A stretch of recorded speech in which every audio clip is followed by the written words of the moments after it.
नमस्कार, वंदे मातरम। मैं हूं श्यामगिरी। आप देख रहे हैं हमारा चैनल मुद्दा भारत का।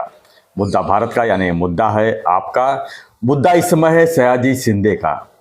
जी हाँ, वो कलाकार जो बॉलीवुड के कलाकार हैं सयाजी शिंदे, इस समय खूब सुर्खियों में है। और सुर्खियों का कारण भी जो है वृक्ष को बचाना है। यानी कि सिंहस्थ कुंभ मेला के दौरान नासिक में जो घटनाएं होने जा रही है, यानी कि 350 एकड़ जमीन को जो है सपाट किया जा रहा है, वहाँ जंगलों को काटा जा रहा है, वृक्षों को तोड़ा जाएगा। यानी कि साधु नगरी बसाने के लिए जिस तरह सरकार ने फैसला लिया है, उसके खिलाफ सयाजी शिंदे खुलेआम जो है सामने आ गए हैं और उन्हें साफ साफ कह दिया है किसी भी हालत में झाड़ का यानी ट्री का कत्ल नहीं होना चाहिए। जरा सोचिए, आज हमारा देश, पूरी दुनिया किस दौर से गुजर रही है। आज ऑक्सीजन की जगह पर कार्बन हम अपने सांस में ले रहे हैं। और ऐसे में इस समय 1200, 1500, 12,000, 15,000 झाड़ जो है, ट्रीज को काट देना, ये कौन सी सिंहस्थ कुंभ मेला का परिचय है? क्या साधु संतों ने कहा कि आप झाड़ काटेंगे, ट्रीज काटेंगे तब हम वहाँ पर आएंगे? आखिर में सरकार ने क्यों इस तरह फैसला लिया? आज हर कोई जानने को, समझने को मजबूर है कि आखिर में जिस तरह से एक एक ट्रीज के लिए लोग आज तरस रहे हैं कि एक ट्रीज अगर लगा देंगे तो हमारा दुनिया जो है, आने वाली पीढ़ी जो है स्वच्छ होगा। लेकिन आज सिंहस्थ कुंभ मेला के नाम पर जिस तरह झाड़ों को कत्ल करने के लिए सरकार एक तरह से उतावला हुई है, उसे बचाना तो हर नागरिक का इस समय कर्तव्य है। सिर्फ सयाजी शिंदे ही क्यों, हम क्यों नहीं, आप क्यों नहीं, सब लोग विरोध में खड़े हो जाइए, कोर्ट में जाइए, न्यायालय में जाइए, लेकिन इसे रोकना बहुत ज़रूरी है। आज सिंहस्थ कुंभ के नाम पर नासिक में ट्रीज कट रहे हैं। ऐसे ही किसी न किसी बहाने पूरे देश से अगर ट्रीज को काट दिया गया, एक ट्रीज काटने के बदले में 10 ट्रीज लगाएंगे, लेकिन कब वो तैयार होगा, क्या होगा, क्यों लगाएंगे? जो है पहले उसे बचाएंगे। नया ट्रीज आप लगाइए, लेकिन पहले जो है उसे बचाइए। ये हमारा नारा होना चाहिए। अगर जल है तो कल है, तो ट्रीज यानी झाड़ है तो भी कल है, नहीं तो कुछ नहीं है। आज प्रलय किस हालत में आ रही है देख रहे हैं लोग। पूरा गांव का गांव साफ हो जा रहा है, जिला के जिला साफ हो जा रहा है। ये सब प्रलय की निशानी है, लेकिन फिर भी सरकार इस पर गौर नहीं कर रही है। सयाजी शिंदे जैसे लोगों को सामने आना पड़ रहा है। हमारे साथ में इसी मुद्दे पर बहस करने के लिए नवभारत के वरिष्ठ पत्रकार सूर्यप्रकाश मिश्रा जी, हम जानने की यही कोशिश करेंगे कि आखिर में सरकार ने ये फैसला क्यों लिया है। क्या साधु संतों ने कहा है कि आप ट्रीज काटेंगे, वहाँ पर हमारा नगरी बसाएंगे, तब हम सिंहस्थ कुंभ मेला में आएंगे? ऐसा तो नहीं होना चाहिए। सर, आप क्या मानते हैं? देखिए, आपने जो कहा कि साधु नगरी या वो बसाने के लिए वहाँ पे पेड़ काटे जा रहे हैं या निर्णय लिया गया है पेड़ काटे जाने का या उस स्थान की सफाई करने का।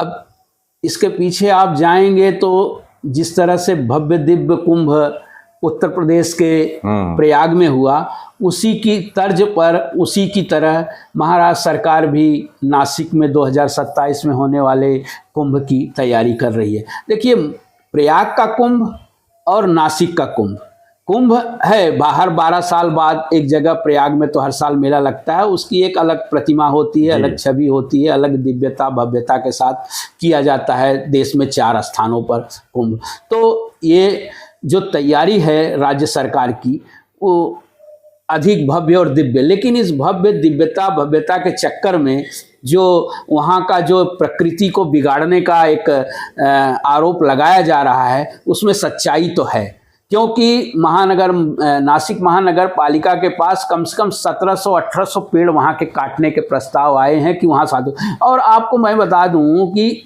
मुख्यमंत्री देवेंद्र फडणवीस जी ने भी हालांकि कहा कि जो प्रयाग का कुंभ है, महाकुंभ, वो 15,000 हेक्टेयर भूमि में लगा था। और ये जो नासिक का कुंभ, और नासिक में एक्चुअली 2 जगह कुंभ लगता है। सिंहस्थ कुंभ की 2 जगह, मतलब एक त्र्यंबकेश्वर में भी कुंभ लगता है और नासिक में गोदावरी नदी के किनारे लगता है। तो ये 2 बटा हुआ। तो इसमें 1700 पेड़, अब 15,000 हेक्टेयर और कहाँ ये 350 एकड़। मतलब उसका एक हिस्सा मतलब 0.1% समझ लीजिए है।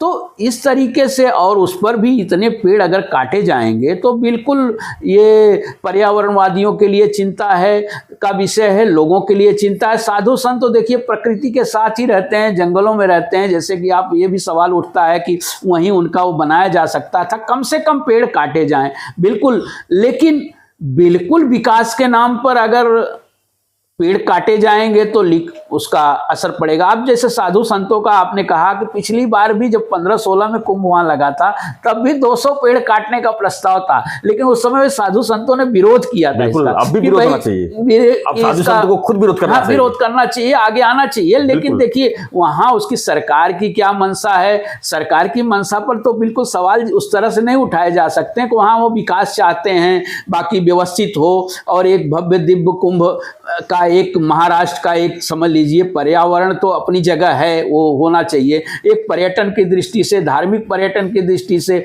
अब सरकार भी उस तरह का है कि इन चीज़ों को थोड़ा सा धार्मिक पर्यटन, अपने धर्म संस्कृति को लेकर थोड़ा सा ज़्यादा ही उत्तेजना है सरकार में और उसको बढ़ावा भी देना चाहती है सरकार, केंद्र सरकार भी देना चाहिए, राज्य सरकार। आपको बता दें कम से कम 25,000 करोड़ का बजट कुंभ के नाम पे अलॉट हुआ है। Central government, state government 25,000 crore के विकास काम करने वाली, उसमें चाहे वो रेलवे अपनी जगह है, सड़कों का जाल वहां तक नासिक तक बिछेगा, तो मतलब उनका ये है उद्देश्य कि करोड़ों लोग वहां नासिक कुंभ में और त्र्यंबकेश्वर के सिंहस्थ कुंभ में करोड़ों लोगों का आवागमन वहां होगा। ठीक है, आवागमन हो, बाकी चीजें, संस्कृति बढ़े, सभ्यता की बात है, परंपरा की बात है। लेकिन कौन सी संस्कृति है कि पेड़ों को काट के आप संस्कृति बना रहे हैं? लेकिन उनके पास दूसरा कोई उस तरह का वैकल्पिक उनको साधन खोजना होगा, वैकल्प उसके ढूंढने होंगे। आपको टेंट ही लगाना है, साधु संत क्या वहां पर बिल्डिंग खड़ा करोगे तो उस पर रहेंगे, और एक महीने के लिए बिल्डिंग आप खड़ा करोगे, टेंट ही बनाओगे ना? तो सवाल पेड़ के नीचे भी टेंट बनाया जा सकता है। नहीं, उतना वो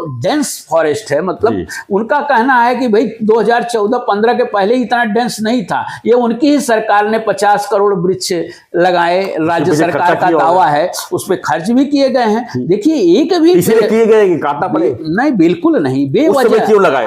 बेवजह था तो लगाए, बेवजह एक भी पेड़ काटना तो अपने आप में बिल्कुल पाप ही कहा जाएगा, हत्या ही कही जाएगी। अब देखिए विकास के नाम पर आप देखिए उत्तरांचल में हजारों पेड़, यहाँ भी आप देखे होंगे कि बड़े बड़े जो प्रोजेक्ट बने हैं, बड़े बड़े जो 100 किलोमीटर की बात बता रहा हूँ, 50 किलोमीटर तो छोड़ दीजिए, 700 किलोमीटर, 500 बड़े बड़े हाईवे बने, उसमें भी पेड़ों की बलि गई है। प्रकृति की बलि इस देश में विकास के नाम पे विनाश को न्योता दिया गया है। लेकिन जहां तक वो कुंभ की बात है, पर्यावरण की बात है, तो धर्म से पर्यावरण इसलिए विरोध हो रहा है, विरोध वाजिब भी है, हम तो कहेंगे उसका समर्थन करना चाहिए, क्योंकि भाई वो बचाना हमारा पहला काम है। क्योंकि आप कुंभ 1 महीने, 3 महीने, 6 महीने, 1 साल के लिए होगा, कार्यक्रम पूरे चलेंगे, लेकिन वो उनका तो 40-50 साल का वो है।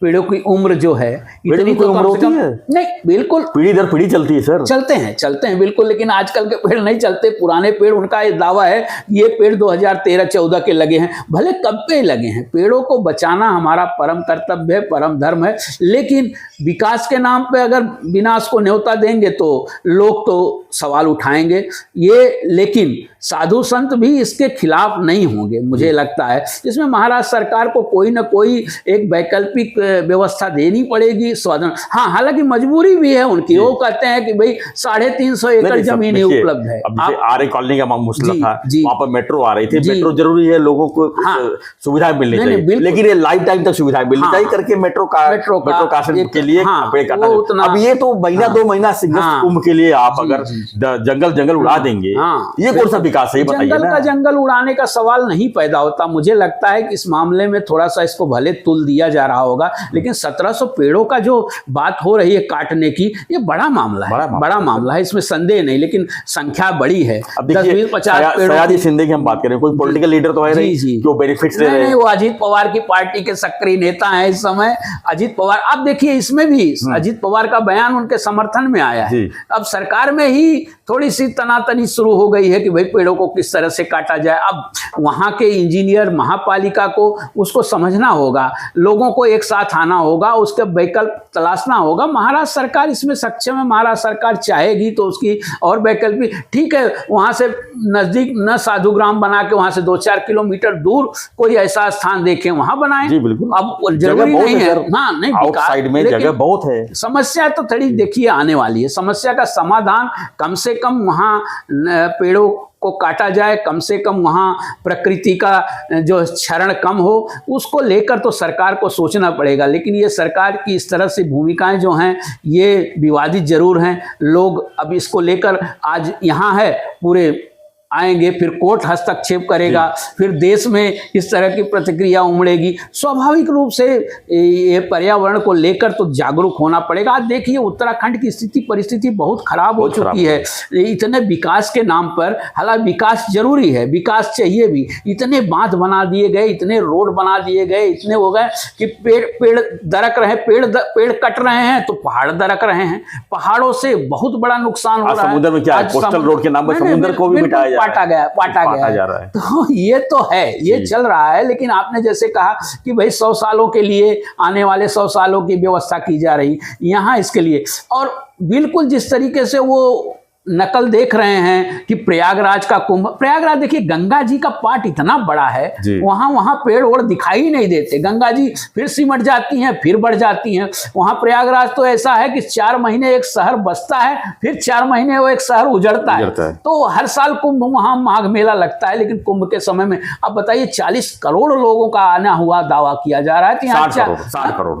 60 करोड़। तो यहाँ इनका ऐसा अंदाज है कि कम से कम 4 से 6 करोड़ रुपए, 10% लोग तो जरूर आएंगे। उनकी व्यवस्था भी जरूरी है, और सरकार को करनी पड़ेगी। सरकार उसकी तैयारी भी साधुओं की व्यवस्था करे, साधुओं की व्यवस्था दूसरे तरीके से भी करिए ना। कर सकते हैं लोगों की व्यवस्था के थोड़े पेड़ काट रहे हैं, साधुओं की नगरी बसाने के लिए पेड़ काट रहे हैं, बाद में किसी और नगरी बच जाएगा। ये साधु के नाम पर अगर ये पेड़ काटेंगे, साधु के नाम पर इस तरह का जो नुकसान जो है, साधु संत थोड़ी कहते हैं हमको माल बना के दो तो हम आएंगे, ऐसी बात नहीं है। कुंभ के नाम पर जिस तरह से प्रकृति से खिलवाड़ हो रही है, व्यवस्था इनके नाम पे दी जा रही है। व्यवस्था खिलाफ तो हर संवेदनशील व्यक्ति, हर व्यक्ति उसके खिलाफ होगा। जहां भी एक पेड़ काटने की भी बात आएगी तो सोचना पड़ता है। देखिए उसके बहुत सारे नियम है, एक पेड़ की जगह 10 पेड़। आज आप अपने आसपास देख लीजिए, शहरों की स्थिति देख लीजिए, विकराल रूप धारण कर लिया है। सब सीमेंट कंक्रीट का जंगल बन रहा है, पेड़ काटे जा रहे हैं, नए पेड़ भी जो क्या नाम के लिए लगाए जा रहे हैं, हवा के नाम पर हम जहर ले रहे हैं, बिल्कुल ले रहे हैं,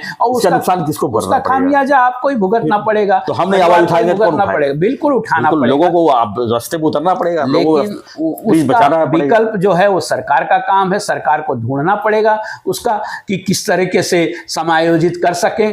पेड़ भी कम से कम कटें, कम से कम प्रकृति का नुकसान हो।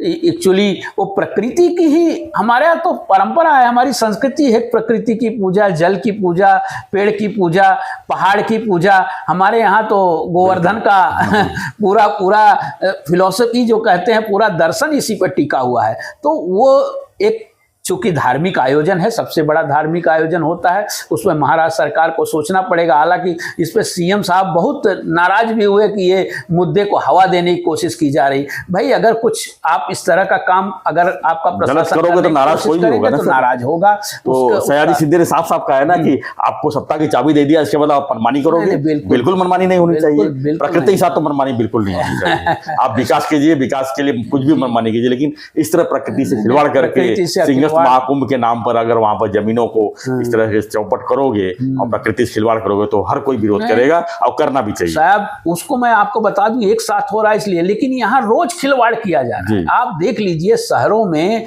रोज खिलवाड़ किए जा रहे हैं, रोज कहीं न कहीं पेड़ों की हत्या की जा रही है। इस पर थोड़ा सा पर्यावरणवादियों को, लोगों को दिखाई नहीं देता, चूंकि वो बहुत बड़ी संख्या है, बहुत बड़ा आयोजन हो रहा है, इसलिए दिखाई दे रहा है। लेकिन उस पर भी ध्यान देना होगा। आप अपने आसपास ही देखिए, मैं देखता रहता हूँ, ठाणे महापालिका हो, मुंबई महापालिका हो, और महानगर पालिकाएं हैं, वहाँ हर समय, हर वक्त, हर साल की बात कर रहा हूँ, कुछ न कुछ नुकसान किया जा रहा है। आपको मैं बता दूं, यही एक बहुत बिल्डर ने 50 एकड़ वर्तक नगर इलाका है, वर्तक नगर पोखरण रोड नंबर 2 पे आप जाइए, ग्लास्को कंपनी थी, 50 एकड़ ओबेरॉय बिल्डर ने, आप देखिए वहां सैकड़ों पेड़ काटे जा रहे हैं।